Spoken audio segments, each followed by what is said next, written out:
the Roman line broke. That is what the Goths saw. Thousands of legionaries turning their backs to the enemy, streaming across broken Balkan terrain, abandoning ground they had held since dawn. A Roman eagle standard dipped. A century turned and ran. Then another. The whole center of the Roman line was in motion, and the motion was backward, and the Gothic mass surged forward with the roar of a force that has just watched its enemy break. By every rule of ancient warfare, every rule carved out of 3,000 years of blood and iron, this was the moment an army died. This was the moment an empire ended. Rome in the year 268 did not control the territory that bore its name. The Gallic Empire held the west. The Palmyrene Empire controlled the east. In the 50 years before this battle, more than 26 emperors had claimed the throne, and most of them died by their own soldiers' hands. The silver content of the standard Roman coin had been debased to below 5%. A plague had been killing Romans since 251. And one city alone, Alexandria, lost an estimated 62% of its population.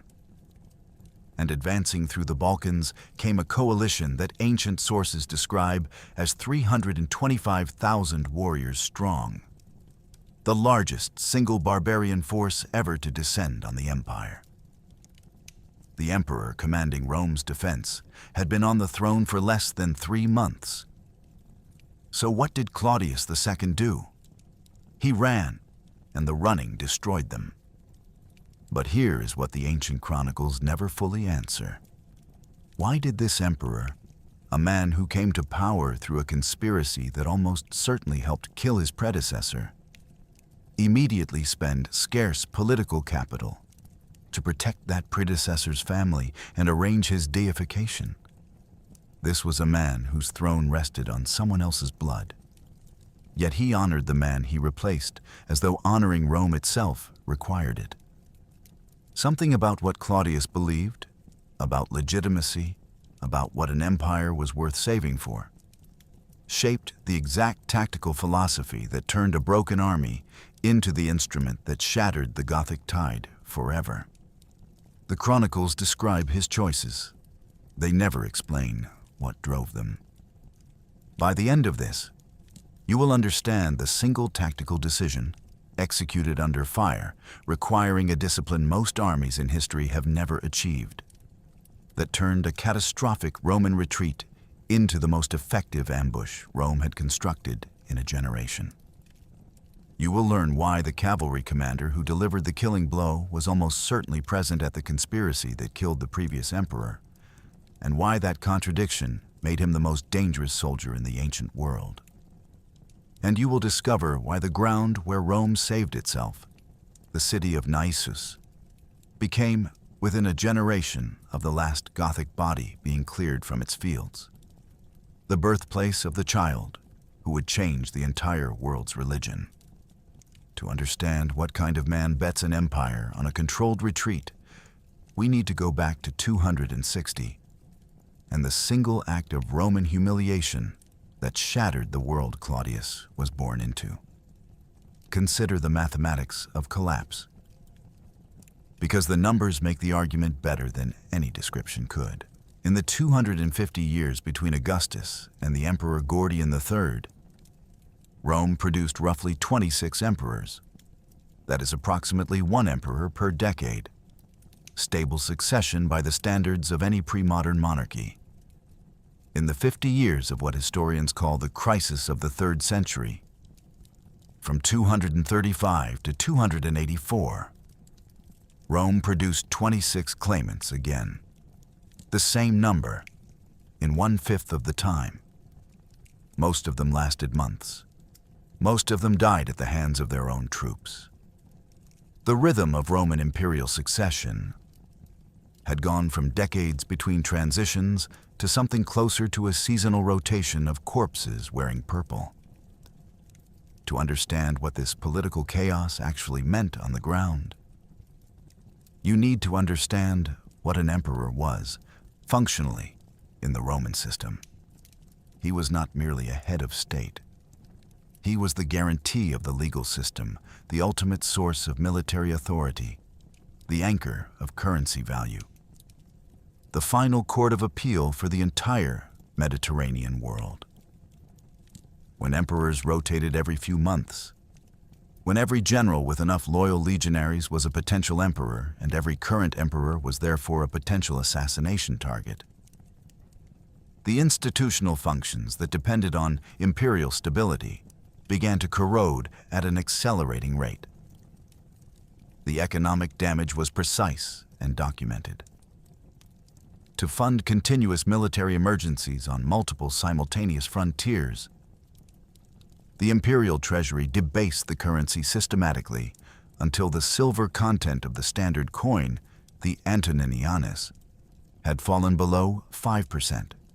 Historians of the late Roman economy have been unambiguous about the consequences. Merchants stopped accepting imperial coinage at face value. Across entire provinces, barter replaced commerce. The taxation apparatus that funded the legions, the road system, the grain supply for Rome, and the administrative machinery of the ancient world's largest state began to seize and fail in sequence. Trade routes contracted. Cities that had been growing continuously for 3 centuries started losing population. The grain shipments that kept Rome's urban poor fed became unreliable. Tax revenue collapsed precisely when military expenditures were at their most demanding. Then came the plague.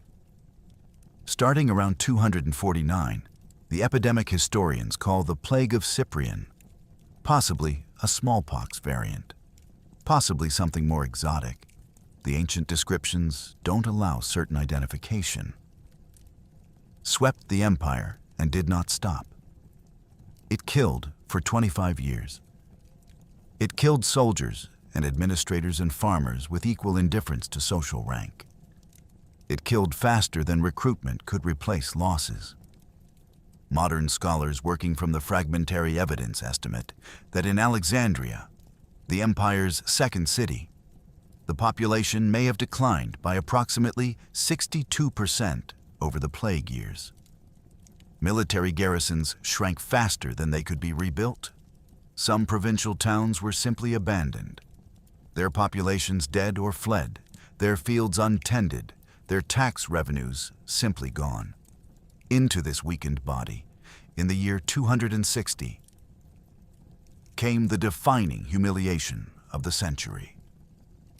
The Emperor Valerian, commanding a Roman army on campaign against the Sassanid Persians in Mesopotamia, was captured in battle, taken prisoner by the Persian king Shapur I.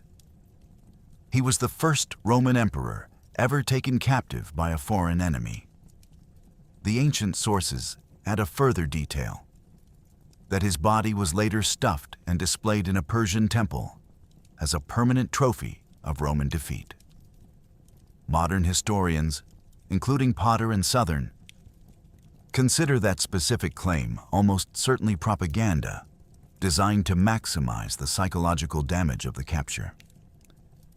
But the capture itself was real, documented by both Roman and Persian sources, and the psychological consequences were catastrophic regardless of what ultimately happened to Valerian's body.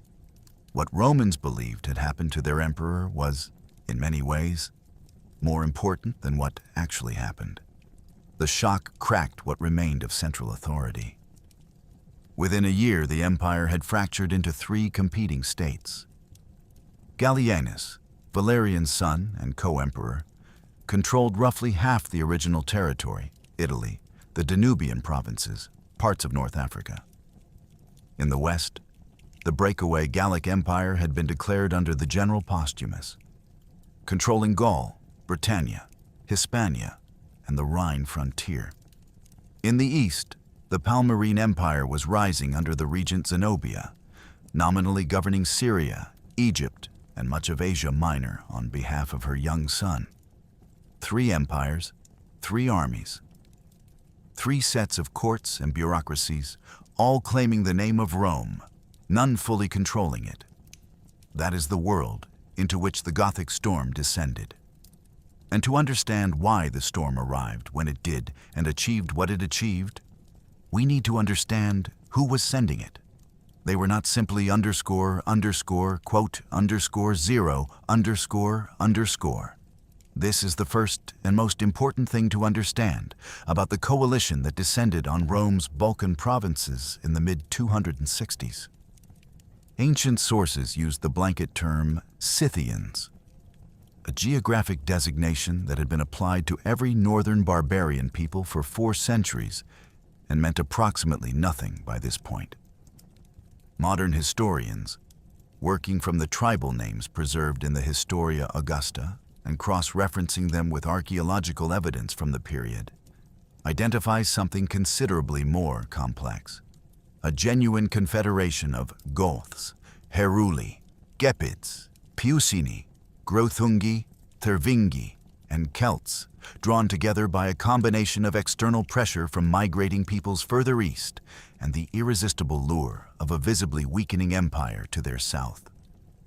These were peoples whose territories bordered Rome's frontiers, who traded with Rome, who had served in Roman armies, who understood exactly how much wealth sat on the other side of the Danube, and who had watched Rome's ability to defend that wealth deteriorate year by year for half a century. Critically, this was not purely a raiding operation. Modern historians looking at the scale of the invasion, the size of the force, the composition of the coalition, the presence of families and wagons within the Gothic column, have argued that this represented something closer to a migration with military protection than a conventional barbarian raid.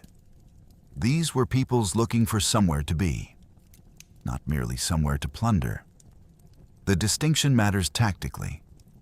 A raiding force that has taken what it came for wants to leave.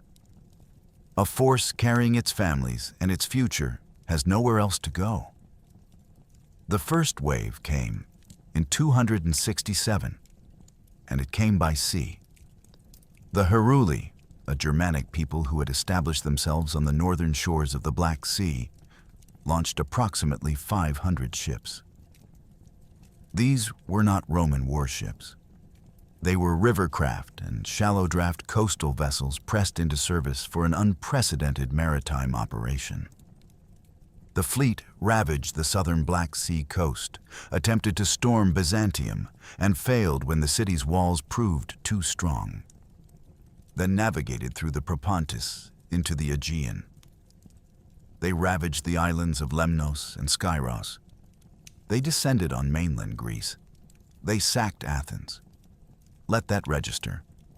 Athens, the cultural heart of the classical world, the city of Socrates and Pericles, and the Parthenon, the intellectual birthplace of democracy and philosophy, and so much of what the Roman world understood itself to have inherited from a greater age. It was sacked for the first time since the Persian Wars, 7 centuries. Earlier, by a force of Germanic warriors who had sailed down from the Black Sea in fishing boats. They sacked Corinth. They sacked Argos. They sacked Sparta. The symbolic weight of these cities, cities that had been at the center of the Greek world for 1,000 years, being pillaged by northern barbarians, speaks volumes about how far Rome's capacity to protect its cultural inheritance had deteriorated. Here is the detail that the chronicles preserve, and that deserves its own moment. The Athenian statesman and historian Dexippus, who was present in Athens during the sack, organized a citizen militia of approximately 2,000 men, armed with hunting tools, agricultural implements, and whatever weapons the city still possessed, and led them in harassing operations against the Heruli invaders until the barbarians retreated northward. A historian who wrote about wars organized the last defense of his city with farmers. The detail is almost unbearable in its specificity. And it matters for our story because Dexippus then wrote the history of what followed. His Scythica, now lost but preserved in fragments. And that lost text is our single most important source for everything that happened at Naissus. The man who defended Athens with kitchen knives also wrote the only near-contemporary account of how Rome saved itself. The emperor Gallienus intercepted the retreating Heruli at the Nestos River and defeated them. Their leader Naulobatus surrendered and received consular insignia, the first barbarian commander in Roman history to receive that honor, a gesture of remarkable political sophistication from an emperor. The ancient sources consistently underestimate. Ancient accounts claim approximately 3,000 Heruli were killed in the engagement. The crisis appeared contained. It was not, because the Heruli had been the reconnaissance in force. The second wave, larger, slower, more purposeful, carrying its families and its future, was already massing on the far side of the Danube. And then, before Rome could prepare to meet it, Gallienus was killed. The assassination happened at Milan in the summer of 268, during the siege of a rebel commander named Aureolus. The conspiracy was led by a circle of senior officers. Within hours, the army outside Milan had acclaimed a new emperor, Marcus Aurelius Claudius. The man who would face the largest barbarian invasion in Roman history had been emperor for perhaps a day when the Gothic second wave crossed the Danube in force. To understand what happened at Naissus, you need to understand three men, one already dead, one who had just become emperor, and one who would become the most consequential soldier of the ancient world. You need to understand them in that order, because each one is the precondition for the next. The dead man is Gallienus, and history has treated him unfairly in ways that are themselves historically significant.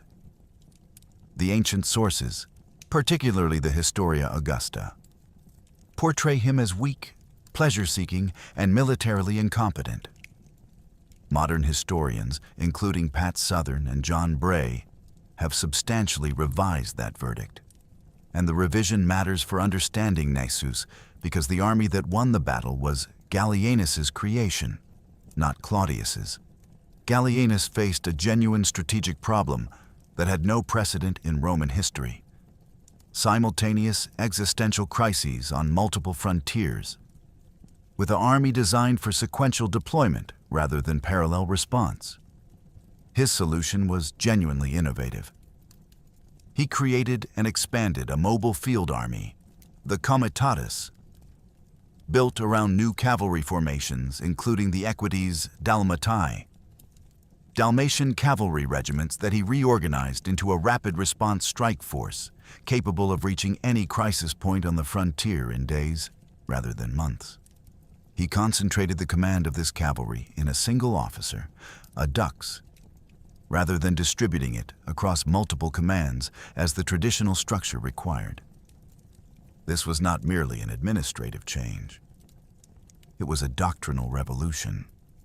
The recognition that the empire's survival required a mobile reserve that could react faster than threats could develop, rather than a static perimeter defense that invited breakthrough after breakthrough.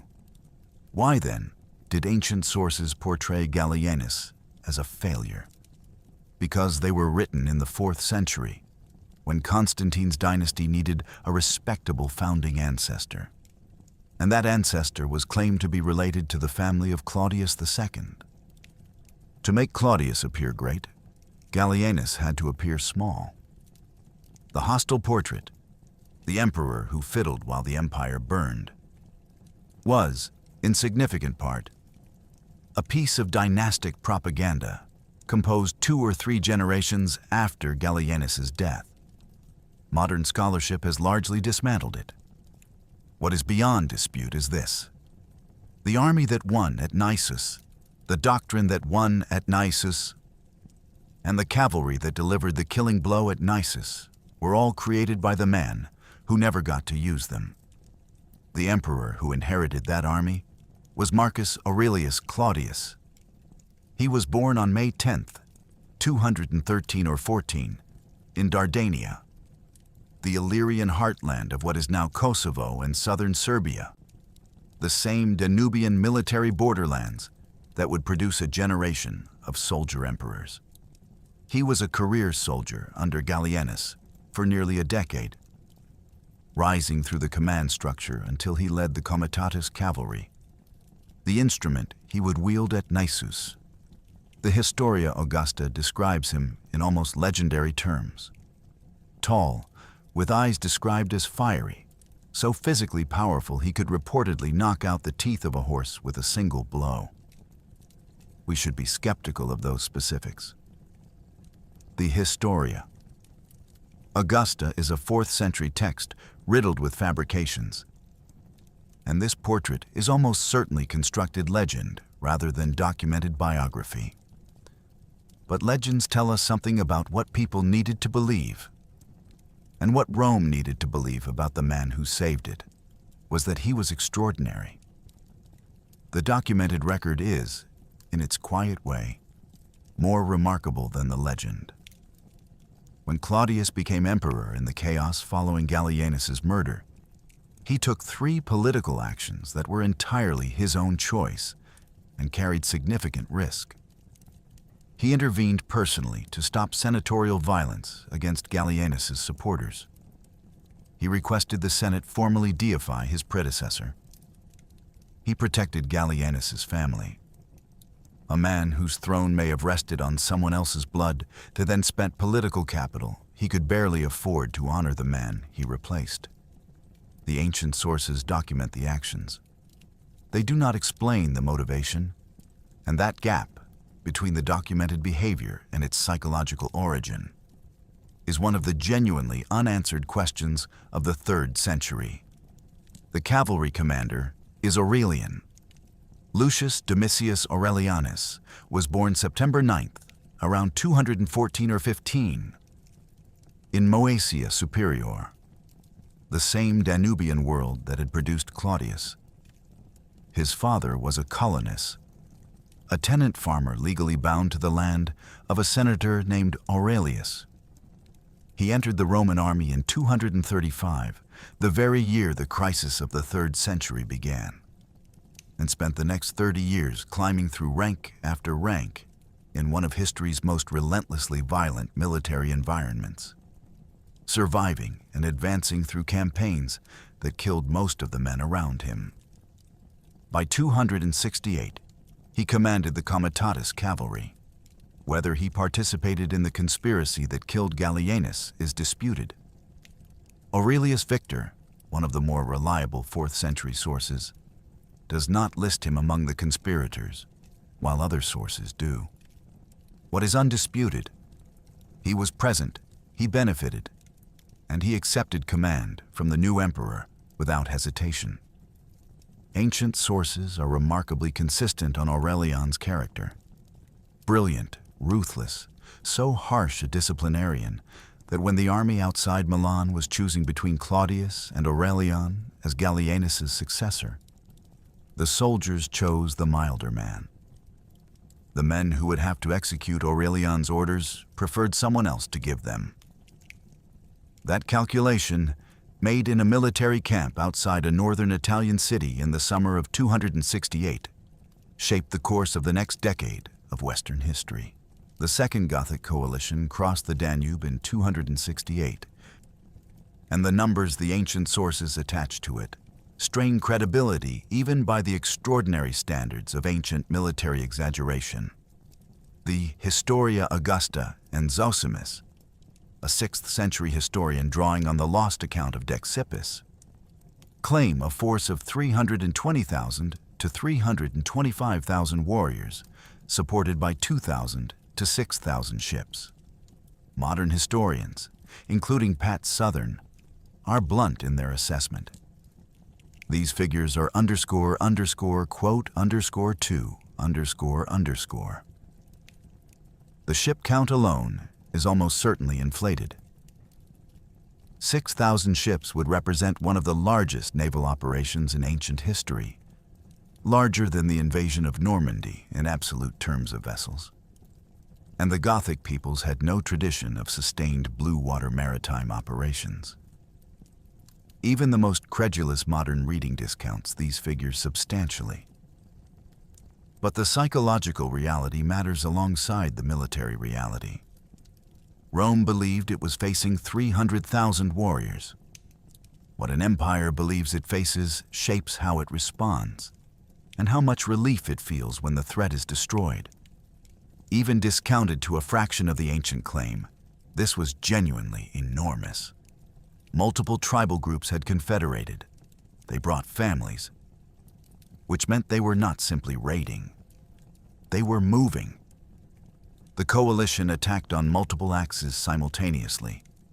Part of the fleet broke into the Aegean and ravaged islands as far south as Crete and Rhodes. The land army moved against the great cities of the northern Balkans with what appears to have been genuine siege capability.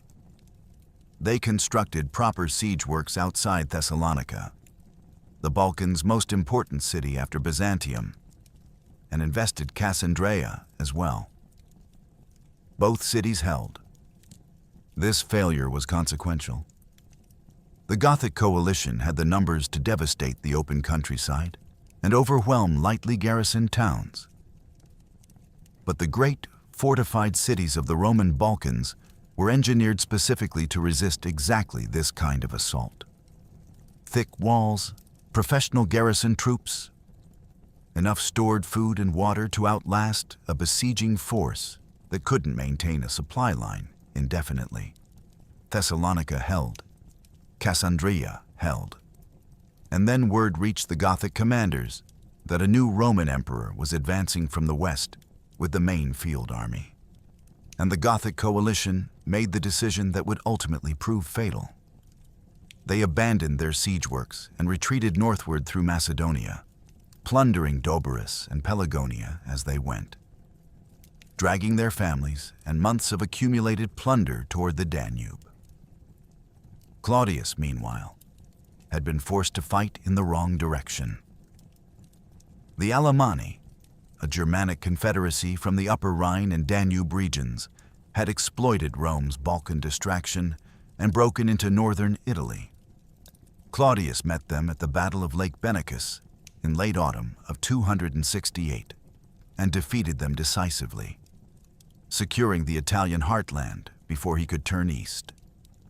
An emperor who had been on the throne for less than 3 months had already fought a major battle in a different theater. The Gothic crisis in the Balkans was his third emergency, and it was the one that would define his place in history. Claudius dispatched his cavalry commander ahead of the main army with a precise operational objective: find the Gothic mass retreating from Thessalonica, engage it in harassment operations, deny it the ability to forage freely, and drive it northward into Upper Moesia, where Claudius would assemble the main Roman force. The cavalry commander was Aurelian.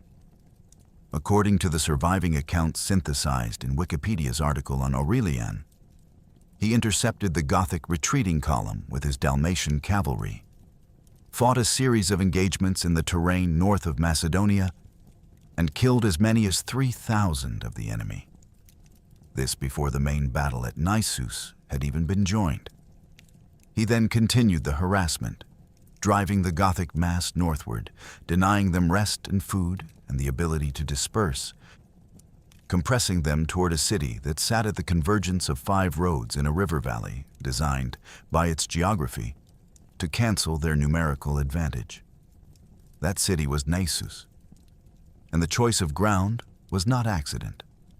5 Roman roads met at Naissus. That single fact determined everything that followed. The Via Militaris, Rome's great military highway connecting Singidunum, modern Belgrade, to Byzantium, passed directly through the city. From Naissus, roads radiated north toward the Danube, south toward Thessalonica, west toward the Adriatic coast, east toward Serdica, and on to Constantinople. The EBSCO Research Starter's entry on Naissus describes it as a center where 5 roads met, and that description understates what it meant militarily. Control of Naissus meant control of movement across the entire Central Balkans. There was no viable route around it that didn't add weeks to a march and abandon the attackers' supply lines. No general, Roman or Gothic, could simply bypass Naissus and leave it on their flank. It was not a city that happened to lie on important routes. It was, effectively, the routes themselves made into stone. The city sat on the north bank of the Nishava River, a tributary of the Morava that carved a navigable valley through the Balkan ranges. The river provided a natural defensive line, a water source capable of sustaining massive troop concentrations, and a tactical obstacle that any attacking force would need to manage under fire before it could reach the city walls. To the south and east, the Hemus Range, the Balkan Mountains, rose in a series of passes and ridges that channeled movement into predictable corridors. Those mountains would matter again, enormously, in the weeks after the main battle. But first, they functioned as the walls of a funnel, and the Gothic coalition was being pushed into the narrow end. For a Roman army facing an enemy with a significant numerical advantage, whatever the actual size of the Gothic force, it was larger than the Roman army that faced it. Channeling terrain was not merely convenient. It was the tactical foundation of the entire strategic plan. Bring the Gothic coalition into the Nishava Valley, and their numbers became a liability rather than an asset. They could not spread wide to envelop.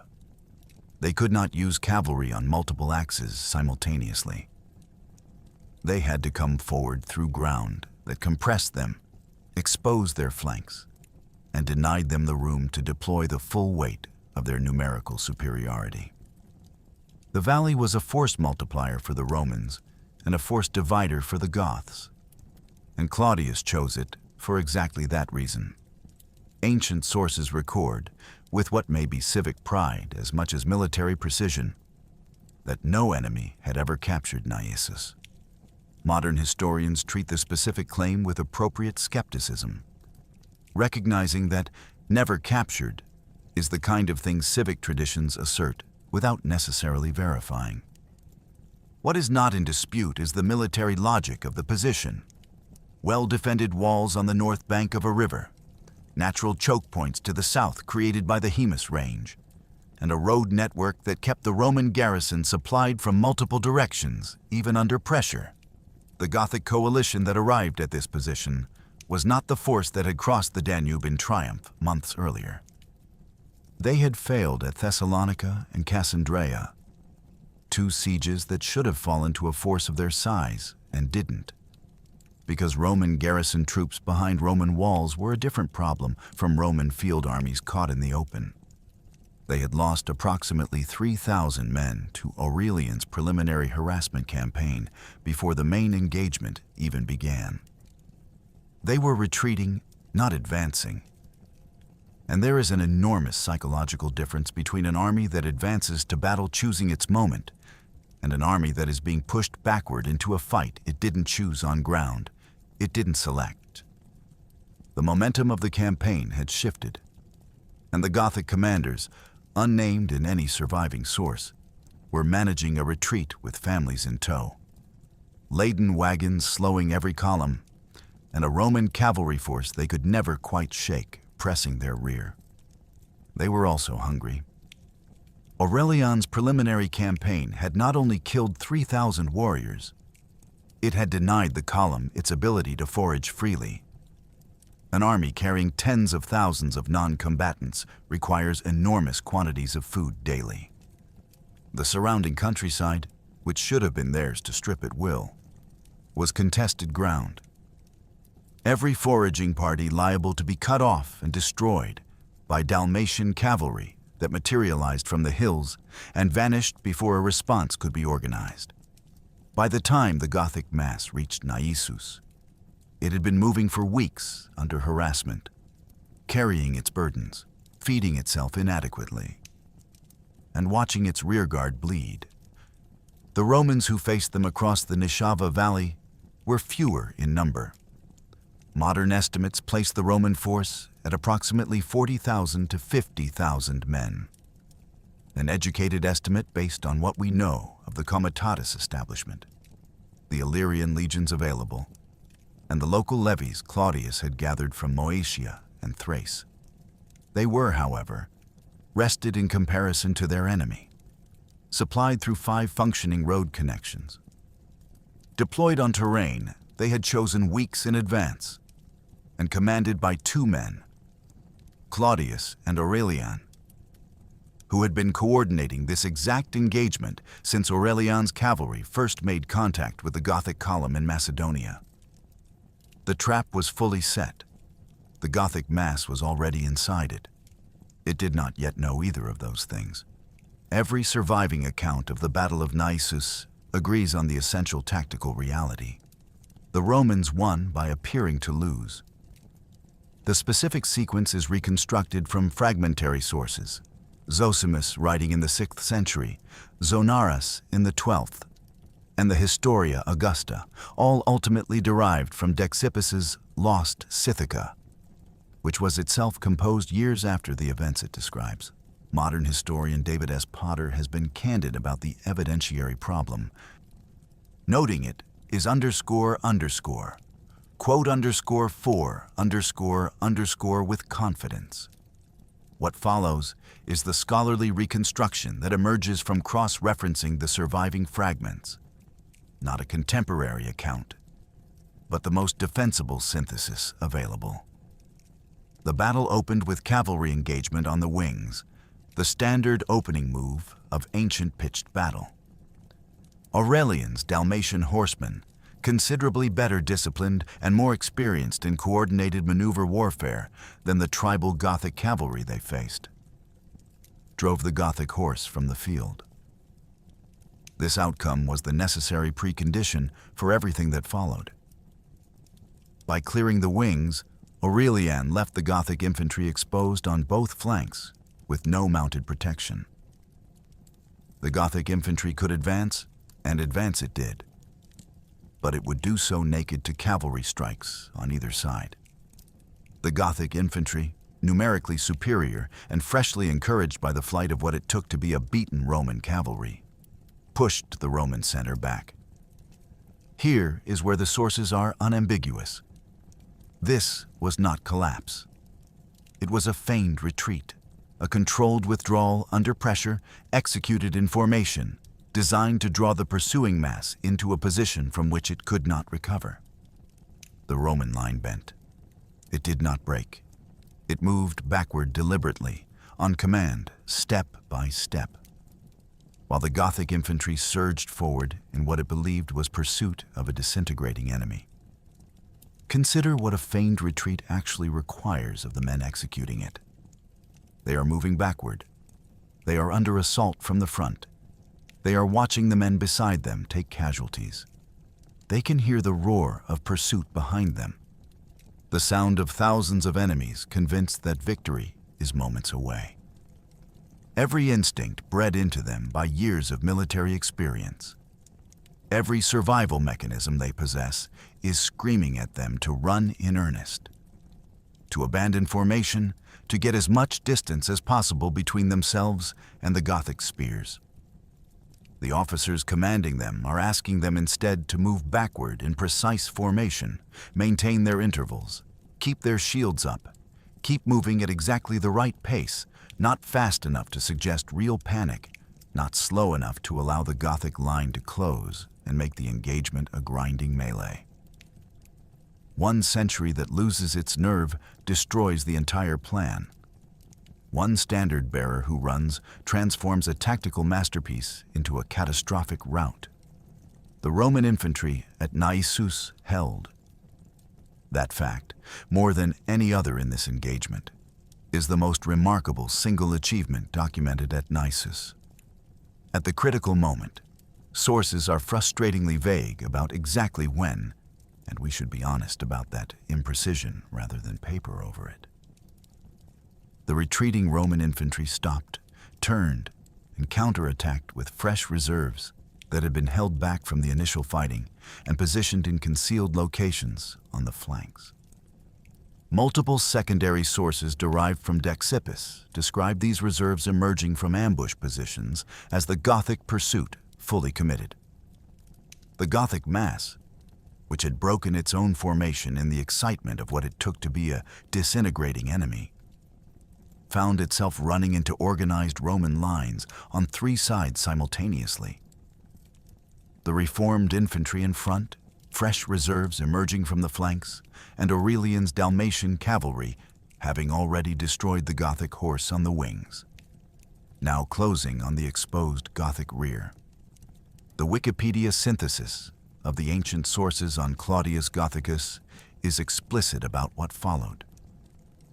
The Romans, quote 5, and stormed the Gothic chariot laager, the traditional Germanic mobile fortress, a defensive ring of wagons into which surviving Gothic infantry retreated when the line broke.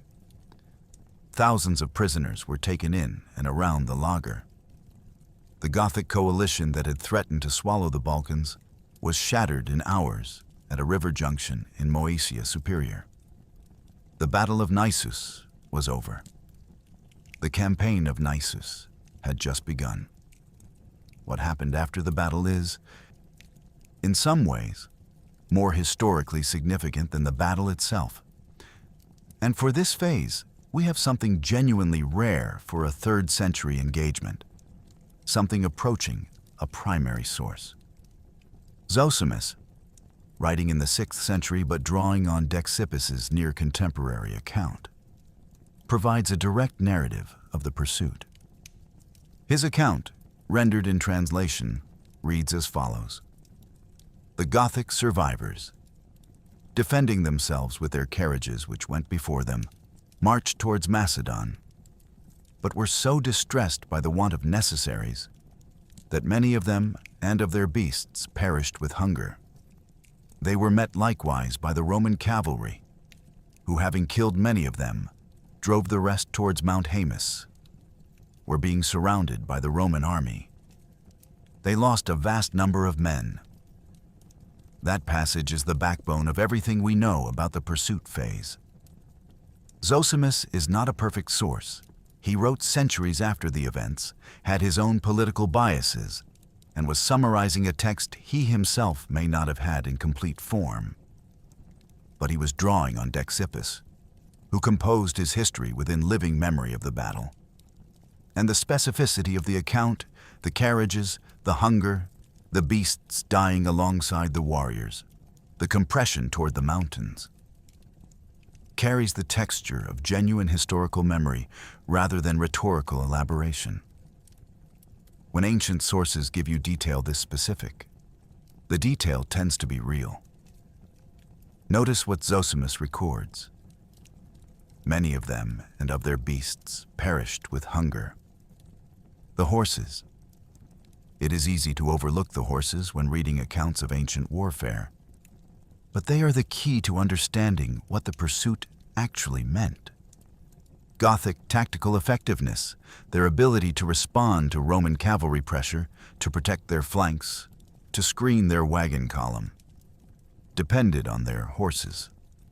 Horses require more food than humans, cannot be rationed as effectively, and die faster under conditions of insufficient fodder. As Aurelian's cavalry systematically denied the Gothic column access to the surrounding countryside, the horses went first. As the horses went, the Gothic response capability declined. As the response capability declined, Aurelian could tighten the cordon further, denying more territory, killing more horses. The spiral moved in only one direction, and it moved fast. The Roman strategy after Naissus did not involve assaulting the Gothic laager directly. That formation, even for a defeated army, remained a defensible strongpoint that could impose serious casualties on any attacker willing to try it. Instead, the Roman response was more patient and more lethal. Wikipedia's synthesis of the ancient sources describes the Romans adopting mobile tactics, shadowing the retreating Gothic mass and systematically cutting off every foraging party it dispatched to find food and fodder. This was not aggressive pursuit. It was systematic strangulation. A force of tens of thousands of warriors plus their families cannot survive indefinitely on what it carries in wagons. Every day, the Roman cavalry denied the Gothic mass access to the surrounding countryside was another day of deepening hunger, deepening weakness, and deepening desperation. The horses, the foundation of Gothic tactical mobility and fighting power, began dying first because horses require more food than humans and cannot be rationed as effectively. As the horses died, the Gothic ability to respond to Roman cavalry pressure diminished further, which allowed the Roman cavalry to tighten the cordon, which denied more foraging, which killed more horses. The spiral had only one direction. The Roman army drove the survivors into the Haemus Mountains, the Balkan range south of the Danube, and encircled them. The mountains that the Gothic survivors may have hoped would provide escape routes and defensive ground instead became a cage. The same terrain that made pursuit difficult also made breakout difficult. The Goths attempted at least one organized effort to force through the Roman cordon. The surviving sources describe the engagement as bloody but inconclusive, with the encirclement holding.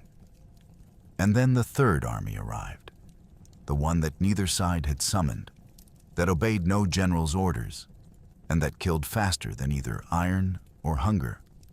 The plague of Cyprian had been killing Romans since 249. It had devastated cities across the empire for nearly 2 decades. Roman populations, through 2 decades of repeated exposure, had developed at least partial immunity to whatever pathogen drove it. Not enough to stop dying from it, but enough to reduce the mortality rate below the catastrophic levels of the first years. The Gothic survivors had spent their lives north of the Danube. They had no immunity. When the plague reached the starving, exhausted mass trapped in the Haemus Mountains, the consequences were predictable and documented. The epidemic tore through the Gothic encampment with the speed that always characterized its initial encounters with unexposed populations. The survivors surrendered. The Romans settled many of the prisoners as colony, tenant farmers legally bound to the land, on the depopulated provinces of Moesia and Thrace, repopulating territories that the plague had emptied over 20 years. The military-age men were enrolled into the Roman legions at a scale that historians describe as unprecedented for the period. These Gothic warriors would serve in the armies that fought the next generation of Rome's wars, defending against the very kind of invasion they had themselves attempted. History does not often arrange its ironies so neatly, and this one is documented. Then the plague claimed Claudius. In August or September of 270, preparing its Sirmium for a campaign against the Vandals, the emperor who had saved the empire died of the same disease that had helped him do it. He was approximately 56 years old. He had been emperor for less than 2 years. Here is something the ancient chronicles don't tell you. The Battle of Naissus is not only a military event, it is also a crime scene of historical fabrication, and understanding who committed the fabrication and why tells us something essential about both the battle and the world that followed it. In 1939, the historian Andreas Alfeldi made an argument that still generates scholarly discussion. Gallienus, not Claudius, deserves primary credit for the victory at Naissus. Alfeldi's case was carefully constructed. Gallienus created the army that won. Gallienus developed the cavalry doctrine that won. Gallienus was actively engaged in the Gothic campaign when he was assassinated. He had already defeated the first Gothic wave at the Nestos River. The coalition that Claudius defeated may have been a dying force by the time the main battle was joined, already weakened by Gallienus's operations and by its own failures at Thessalonica and Cassandreia. The victory attributed to Claudius may have been Gallienus's triumph, delivered to a man who merely survived long enough to claim it, modern historians, including Pat Southern and David S.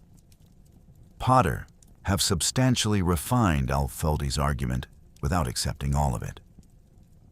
The current scholarly consensus attributes the final victory to Claudius II, his operational decisions, his command of the main army, and above all, Aurelian's execution of the preliminary and battle campaigns were genuine achievements that cannot be simply credited to a dead predecessor.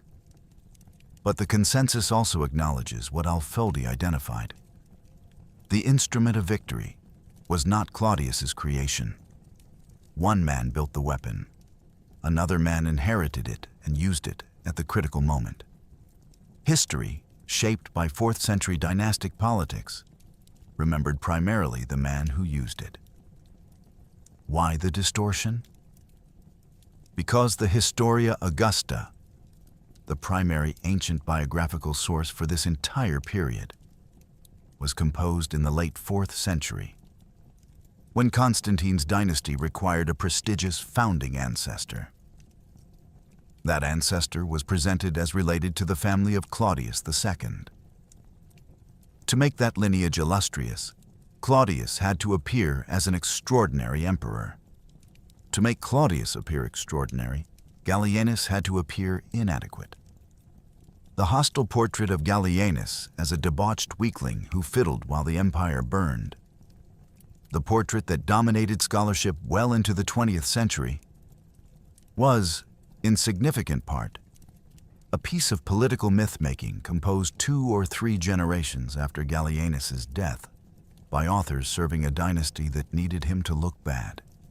In 2014, scholars examining a manuscript in the Austrian National Library in Vienna made a discovery that reminded the historical profession how much can still be found beneath the visible text of the manuscript. A medieval religious document, ultraviolet analysis revealed an earlier writing that had been scraped off and written over. The earlier text was Dexippus's Scythica, our primary source for the Gothic wars and for Naissus, in fragments that had been completely unknown to modern scholarship. The Vienna palimpsest, as it is now called, added new details and new complexity to our understanding of the Gothic invasions. It has not resolved the fundamental evidentiary problem, because no single discovery can replace a fully lost text. But it serves as a reminder that our knowledge of Naissus is built on fragments of fragments, transmitted through centuries of politically motivated editing, and that honest engagement with this battle requires acknowledging the limits of what we can know. What the chronicles agree on, across all their variations and biases, is the outcome. The Gothic coalition was destroyed. The feigned retreat worked. Aurelian's cavalry was decisive. Rome survived. Everything built on those foundations. The reunification of the empire, the era of the soldier emperors, the world that Constantine inherited, rests on what happened at a Balkan river junction in 268 or 69, on a day when a Roman infantry line broke backward in perfect formation, and the Goths didn't understand what they were running into until it was too late. The ancient sources claim 50,000 Gothic warriors killed or captured at Naissus. Modern historians treat that figure with the skepticism it deserves. Casualty counts in ancient sources are systematically inflated, partly because exact counting of battlefield dead was practically impossible in the 3rd century, and partly because the political incentive always ran toward making a victory look larger than it was. The scholarly consensus treats 50,000 as a probable total campaign figure. The accumulated losses from Aurelian's preliminary skirmishes, the main battle, the storming of the Lager, the pursuit and the starvation and plague at Mount Haemus, rather than account from the main engagement alone. Even at a fraction of the ancient claim, the losses were catastrophic for the Gothic coalition. The force that had sacked Athens and threatened Thessalonica had been effectively destroyed as a coherent military entity capable of offensive operations against Rome. The Roman response to victory tells its own story about the empire's psychological condition. Claudius received the title Gothicus Maximus from the Senate. Coins were struck with the legend Victoriae Gothicae, victory over the Goths. These were standard imperial honors, impressive but not unprecedented. What happened after Claudius's death from plague in 270 was not standard. The Senate erected a gold portrait shield, Asclepius aureus, in the Curia Julia, Rome's traditional legislative hall. They commissioned a 10-foot gold statue to stand before the Temple of Jupiter on the Capitol itself. They voted immediate deification. The Historia. Augusta's account of these extraordinary honors is corroborated by the numismatic record. Coins struck with the legend Divo Claudio Gothico, to the divine Claudius, the Gothic conqueror. For a Senate that had watched emperor after emperor die badly and be forgotten within months, that had endured 26 claimants in 50 years. These honors were not routine political gestures. They were the release of decades of accumulated terror, finally allowed to exhale. Rome had been waiting for a generation for proof that it could still win. Naissus was that proof. The treatment of prisoners added a practical dimension to the psychological victory. Many were settled as colony on the depopulated lands of Moesia and Thrace. Tenant farmers legally bound to the land, repopulating provinces that the plague had hollowed out over 20 years, and restoring agricultural output to territories that had become economic dead zones. Historians have noted that this kind of land-for-labor arrangement, barbarian warriors transformed into bound agricultural producers, has structural similarities to the arrangements that would define medieval European feudalism a century later. Naissus did not invent the feudal system, but it represents one of the earlier documented instances of the institutional logic that would eventually produce it. The military-age prisoners were enrolled into the Roman legions. The scale of this Gothic integration into Roman military structures following Naissus was, according to most historians of the period, unprecedented for the era. These Gothic recruits became the backbone of the forces that Aurelian and his successors would use in the next decade's campaigns. Campaigns that would reunify the fragmented empire. The warriors who had come to destroy Rome became the soldiers who defended it, and their descendants would serve in Roman armies for generations. Claudius's brother Quintillus briefly claimed the throne after the emperor's death, ruling for approximately 3 months. Then the Danubian legions, the same forces that had fought at Naissus, the same veterans who had executed the feigned retreat and stormed the Lager, declared for Aurelian. The cavalry commander who had delivered the killing blow at Naissus became emperor of Rome in September or November of 270. The next chapter was his to write. The most direct consequence of Naissus is both measurable and striking. Multiple sources, including Wikipedia's synthesis of the primary accounts on Claudius's reign, confirm that nearly a century passed after Naissus before the Goths again posed a serious military threat to the empire. 100 years. In a period when Roman emperors averaged less than 2 years in office, in which frontier breakthroughs had become almost seasonal, in which the empire had spent 50 years in what amounted to controlled disintegration, 100 years of reduced Gothic pressure on the Danubian frontier is almost incomprehensible in its magnitude. The feigned retreat of 268 bought Rome approximately 90 to 110 years of relative security on that frontier. The endpoint of that security is precisely datable. The Battle of Adrianople in 378, when the Visigoths shattered a Roman army and killed Emperor Valens, initiating what most historians identify as the beginning of Rome's terminal western decline. Between Naissus and Adrianople, there is a century. That century is Naissus's most quantifiable legacy. Aurelian governed with the remorseless efficiency that had made soldiers prefer Claudius to him, and proved why that efficiency was exactly what the situation required. In his first years, he defeated the Vandals in Pannonia, broke a second Alemannic invasion of northern Italy at the battles of Fano and Pavia, and secured the Danubian frontier against Gothic pressure. He then turned to the problem that had defined the crisis for a decade: the fragmented empire itself. Between 272 and 274, Aurelian accomplished something that no one inside the empire had believed possible in the previous decade. He marched east against the Palmyrene Empire, the eastern fragment ruled by Queen Zenobia as regent for her young son. After a series of engagements across Asia Minor and Syria, he defeated the Palmyrene forces at the Battle of Emei near Antioch and again at Emesa. Zenobia was captured attempting to flee toward Persia. Palmyra surrendered. Syria, Egypt, and the eastern provinces returned to Roman control.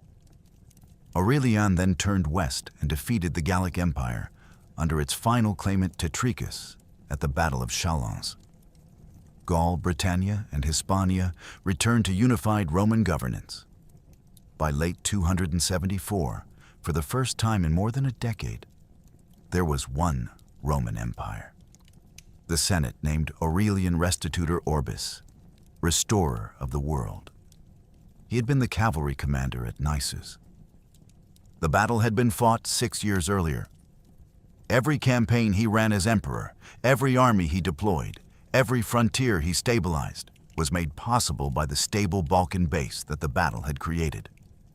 He was assassinated in 275, killed by his own officers. The same way the crisis had always been sustained, the same mechanism that had produced it in the first place. But the work he had done survived him. And the emperors who followed, Probus, Carus, and ultimately Diocletian, inherited an empire that had been reunified, restabilized, and given the administrative foundation to survive for another 2 centuries in the West and another 1,200 years in the East. Historians who have studied the crisis of the 3rd century systematically have been unusually direct about the causal chain. The Wikipedia synthesis of modern scholarship on the crisis states that scholars see the victory at Naissus as the turning point of the crisis. Not a turning point, not one important event among several, but the turning point. Without a stable Balkan base, Aurelian cannot campaign east or west. Without Aurelian's campaigns, the 3-way fragmentation persists. Without reunification, Diocletian cannot implement the systemic reforms that ended the crisis definitively.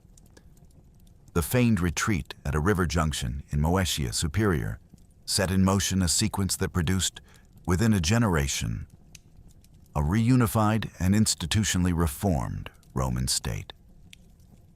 And in the city where it happened, a child was born. His father was a military officer in the Danubian provinces, a man named Constantius, rising through the ranks of the same army that had won at Naissus, in the same military culture that had produced Claudius and Aurelian. His mother's name was Helena. The child was born at Naissus. Sources give varying dates.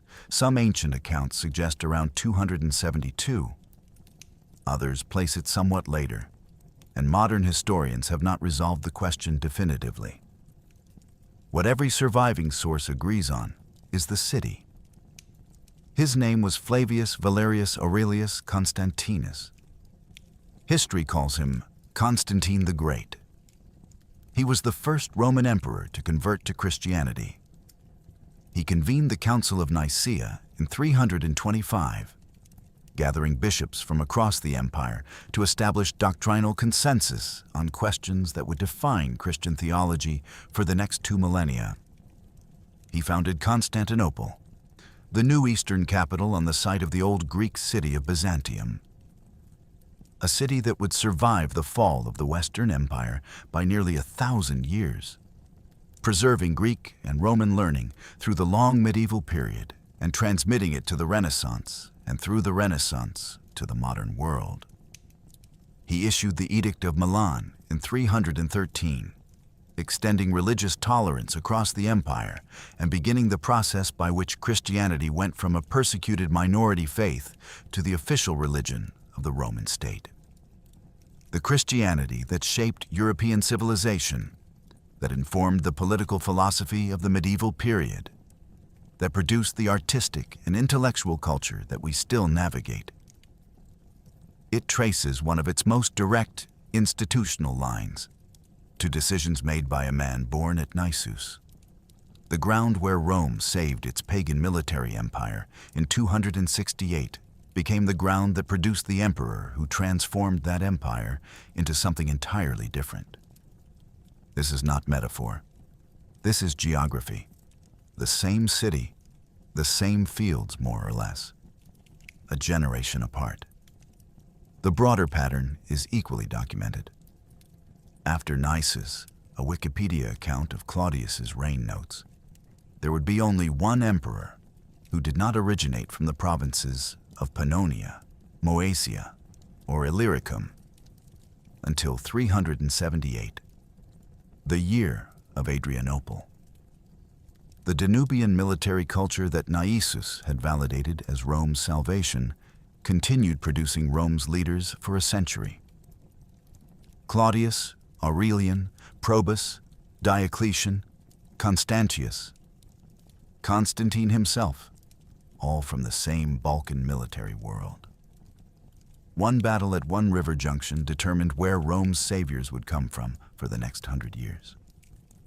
The stability Naissus created also gave Rome the breathing room to produce Diocletian, whose administrative reforms in the 280s and 290s represented the most systematic attempt to address the structural causes of the crisis. The Tetrarchy, splitting imperial authority among 4 co-emperors to solve the succession problem, required a stable, unified empire to implement. The new tax system required functioning provinces. The reorganized frontier defenses required an army not currently being consumed by civil war. None of Diocletian's reforms were possible in an empire simultaneously collapsing on every frontier. Claudius's victory at Naissus bought the time that made everything following it possible. The end point of what Naissus created is datable and precise. At Adrianople in 378, the Visigoths, Gothic descendants of the same tribal confederations that Claudius had destroyed, shattered a Roman army and killed the Emperor Valens. The Gothic threat that Naissus had ended for nearly a century had returned, and this time Rome did not find another Claudius to meet it. What followed was the Western Empire's terminal decline, the sack of Rome in 410, the formal dissolution of Western imperial authority in 476. Between Naissus and that dissolution, there were 208 years. Between Naissus and Adrianople, the moment the door Claudius closed was forced open again, there were 110. Naissus is not in most history textbooks. It does not appear in popular memory alongside Marathon or Thermopylae or Cannae. It lacks a famous last stand, a quotable general, an image that has been reproduced in 1,000 paintings. What it has instead is consequence, vast, traceable, documented consequence that reaches from a Balkan river valley in 268 to the world we inhabit. The feigned retreat that won the battle is a harder sell than the 300 Spartans.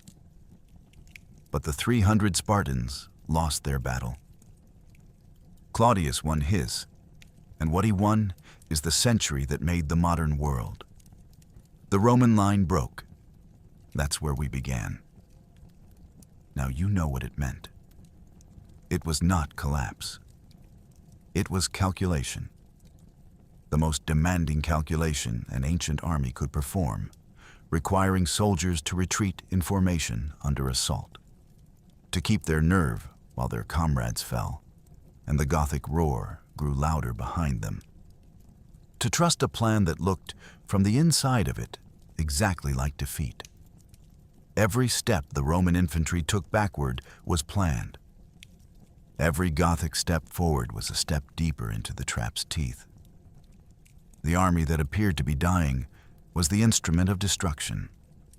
The retreat that looked like defeat was the mechanism of victory. This is what distinguishes Naissus from most battles in history. The moment of apparent catastrophe was not the crisis. The crisis had been the 50 years before it. Naissus was the resolution. Claudius II never saw the full weight of what he had accomplished. He died at Sirmium in late 270, preparing for the next campaign, claimed by the same plague that had helped him destroy the Gothic coalition in the Haemus Mountains. He had been emperor for less than 2 years.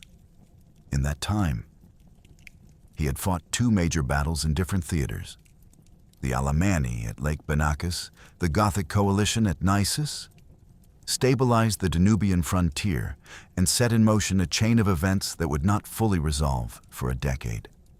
The Senate gave him a gold shield and a 10-foot statue and a place among the gods.